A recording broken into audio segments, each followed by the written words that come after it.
नमस्कार, मैं हूं आपके साथ पूर्णिमा मिश्रा।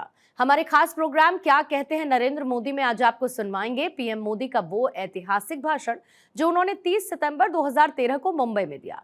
अपने भाषण में प्रधानमंत्री ने कहा कि अब नौजवान एक ही मंत्र का जाप करता है और वो मंत्र, वो सपना है विकास, क्योंकि सब समस्याओं का समाधान विकास ही है। मित्रों, सार्वजनिक जीवन में, हिंदुस्तान के राजनीतिक जीवन में आजादी से अब तक जितनी आलोचना, जितनी गालियां, जितनी टीका मोदी की हुई है, शायद किसी की हुई। आप गूगल गुरु के पास जाकर के पूछो नरेंद्र मोदी का आता पता, और वो जो सारा मिले उसके अगर प्रिंट आउट निकालो तो ये जगह कम पड़ जाएगी, इतने कागज छप छप करके निकले। इतनी गालियां पड़ी हैं, इतने झूठे आरोप लगे हैं, लेकिन जनता जनार्दन ने मुझे कभी मेरा साथ छोड़ा नहीं।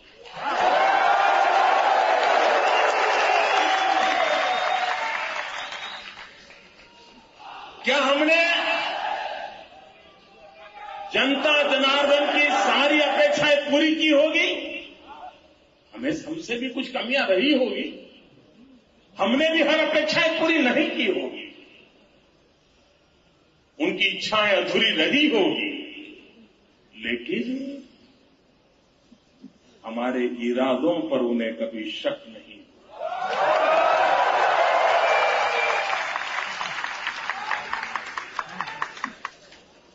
इस देश की जनता चीजों को समझती है। जब देश पर संकट था, लाल बहादुर शास्त्री ने कहा था, देश में अनाज का संकट है, युद्ध का समय है, एक समय खाना छोड़ दीजिए। हिंदुस्तान के लोगों ने सोमवार को खाना छोड़ दिया, लाल बहादुर शास्त्री को याद करके छोड़ दिया। ये देश ऐसा है। मैं तो हिंदुस्तान की जनता की ताकत को जानता नहीं है। अभी एक अंतर्राष्ट्रीय सर्वे हुआ था, दुनिया के सबसे ईमानदार शहर कौन से हैं, और भाइयों बहनों, आपको जानकर के आनंद होगा, दुनिया में सबसे ईमानदार शहरों में दूसरा नंबर मुंबई का है।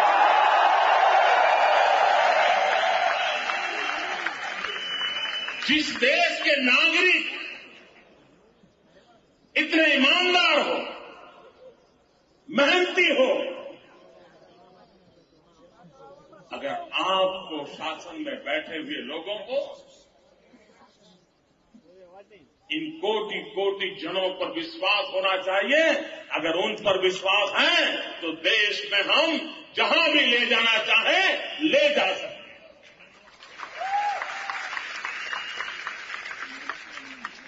कुछ नेता आज भी 70, 80, 90 के दशक में जी रहे हैं। वो वही डायलॉग बोलते हैं जो उनके पुरखे 80, 90 में बोला करते थे। देश के नौजवान के मिजाज को पहचान नहीं पाए। हिंदुस्तान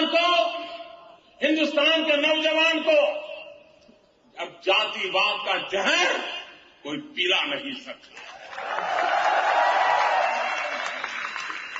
हिंदुस्तान के नौजवान को कौमवाद का जहर कोई पिला नहीं सकता है।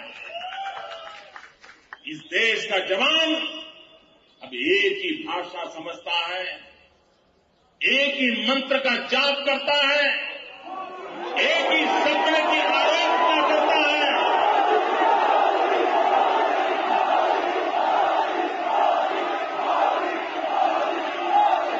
वो मंत्र है, वो सपना है, विकास, विकास और विकास।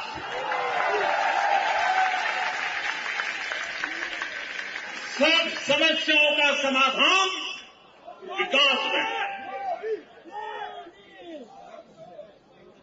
आर्थिक नीतियां ऐसी होनी चाहिए जो देश को विकास की ओर आगे बढ़ाए। मैं कल दिल्ली की एक रैली में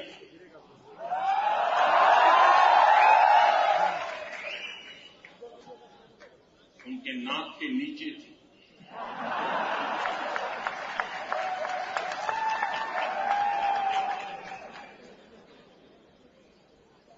और कल मैंने कहा था, मित्रों, आप लोग भी व्यापार में हो, आप भी सोचते हैं कि भाई अगले साल क्या करना है, 2 साल के बाद कैसे करना है। अभी बेटा 16 साल का है, 20 साल का हो जाएगा, तब तक उसके लिए कौन सा नया व्यापार खोज के रखना है, किस प्रकार के नए क्षेत्र में जाएं। एक ही व्यापार करने से नहीं चलेगा, एक बेटे को दूसरे व्यापार में भेजो, दूसरे को तीसरे में भेजो। ये सोचते हैं कि नहीं सोचते हैं? प्लानिंग करते हैं नहीं करते हैं? आप करते हैं, आपको समझ है ना, उनको नहीं है।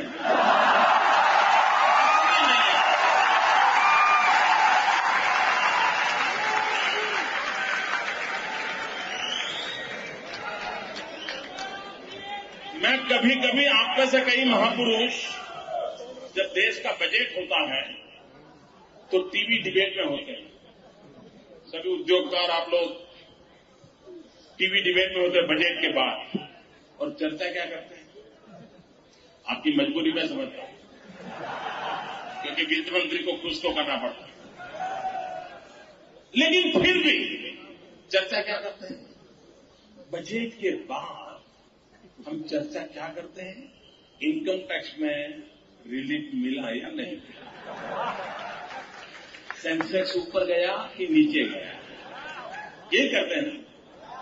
हमारे देश के बजट के बाद मैंने अब तक कोई ऐसी डिबेट नहीं देखी है इस बजट में देश के लिए विजन क्या है, जाना कहां है, कैसे जाना है, मंजिल कहां है, मुकाम कहां है, पहुंचना कैसे है, गति कैसी होगी और प्रगति का चित्र कैसा होगा, कभी नजर नहीं आता। अगर ये सोच है तो देश नहीं चलेगा। और उनको परेशानी ये है कि पिछले 10 साल से मोदी पर इतने जुल्म किए, लेकिन ये किस मिट्टी का बना हुआ है इसको कुछ भूल नहीं।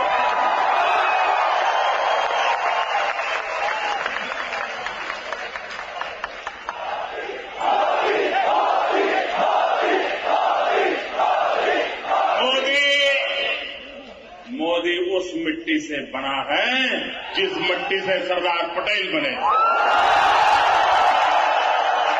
जिस मिट्टी से महात्मा गांधी बने थे, उसी मिट्टी में हम पैदा हुए। मित्रों, अभी मुझे चांदी से तोला गया। इनकम टैक्स वालों को जानकारी देता हूं, मैं चांदी ले जाने वाला नहीं हूं, आपका समय बर्बाद मत करना। ये जो चांदी से मुझे तोला गया है, उससे जितने ही रुपये मुझे मिल रहे हैं, वे सारे रुपये सरदार वल्लभ भाई के स्टैच्यू बनाने के लिए खर्च किए।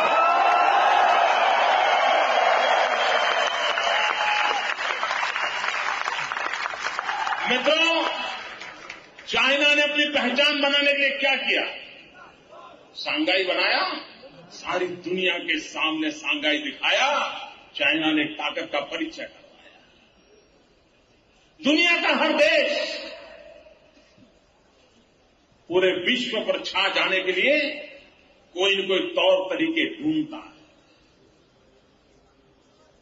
मित्र, हमारा भी एक सपना है, उस सपने में मुझे आपकी मदद चाहिए। करोगे? पक्का? वादा? ये भरोसे वाली बात नहीं होनी चाहिए।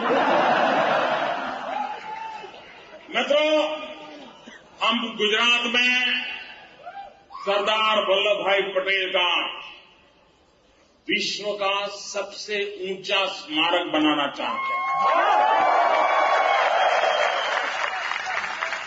और सबसे ऊंचा मतलब पता है? आज दुनिया का सबसे ऊंचा स्टैच्यू है स्टैच्यू ऑफ लिबर्टी। हम बनाएंगे statue of unity.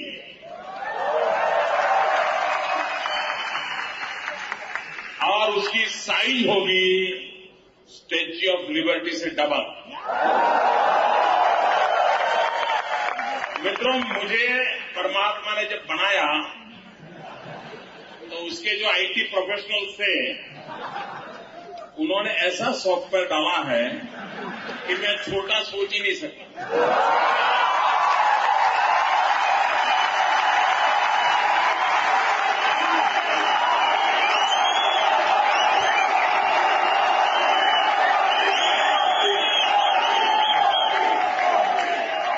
Sardar Vallabh भाई पटेल ने देश की एकता के लिए काम किया था। आजाद हिंदुस्तान को एक करने का भगीरथ काम सरदार वल्लभ भाई पटेल ने किया।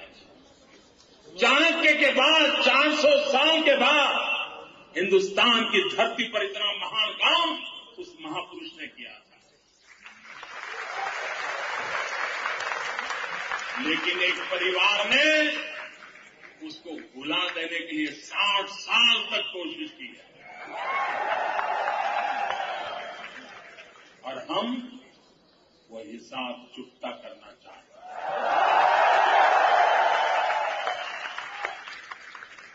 उन्होंने देश की एकता के लिए काम किया था, इसलिए इस स्मारक का नाम रखा है स्टैच्यू ऑफ यूनिटी। वे लोग पुरुष थे, देश की एकता के लिए जिए थे, वो किसान के बेटे थे। और इसलिए हम इस स्मारक के माध्यम से पूरे हिंदुस्तान को जोड़ना चाहते हैं, भावनात्मक रूप से एक करना चाहते हैं। इसलिए हमारी योजना है कि हिंदुस्तान के हर गांव से लोहा एकत्र करेंगे। लोगों से लोहा मांगेंगे, क्योंकि वो लोह पुरुष थे। लेकिन अगर किसी गांव में गए और कोई कहे कि साहब हमारे यहां एक पुराने जमाने की शिवाजी के जमाने की तोप है, ले जाओ, पूरा पुतला उसी से बन जाएगा। न हमें तोप चाहिए, न हमें तलवार चाहिए, हमें तो किसान जिस औजार से खेती करता है वो औजार का लोहे का टुकड़ा चाहिए। क्यों? वो किसान थे। लोहा क्योंकि लोह पुरुष थे। और हर एक गांव से, क्योंकि पूरे देश को मुझे एकता के भाव से भावात्मक रूप से जोड़ना। इस 31 अक्टूबर के बाद, 31 अक्टूबर सरदार पटेल की जयंती है, उसके बाद पूरे देश में अभियान चलाएंगे। आप भी हिंदुस्तान के जिस जिले में आपकी पहुंच हो, जिस तहसील में आपकी पहुंच हो, जिस गांव में आपकी पहुंच हो, आप भी उसमें जुड़ सकते हैं। सरदार वल्लभ भाई स्टैच्यू के लिए किसान के खेत में काम आया औजार का लोहे का टुकड़ा, और उसको पिघाल करके मेल्ट करके इस भव्य स्मारक की पूरी रचना में उसका उपयोग किया जाएगा।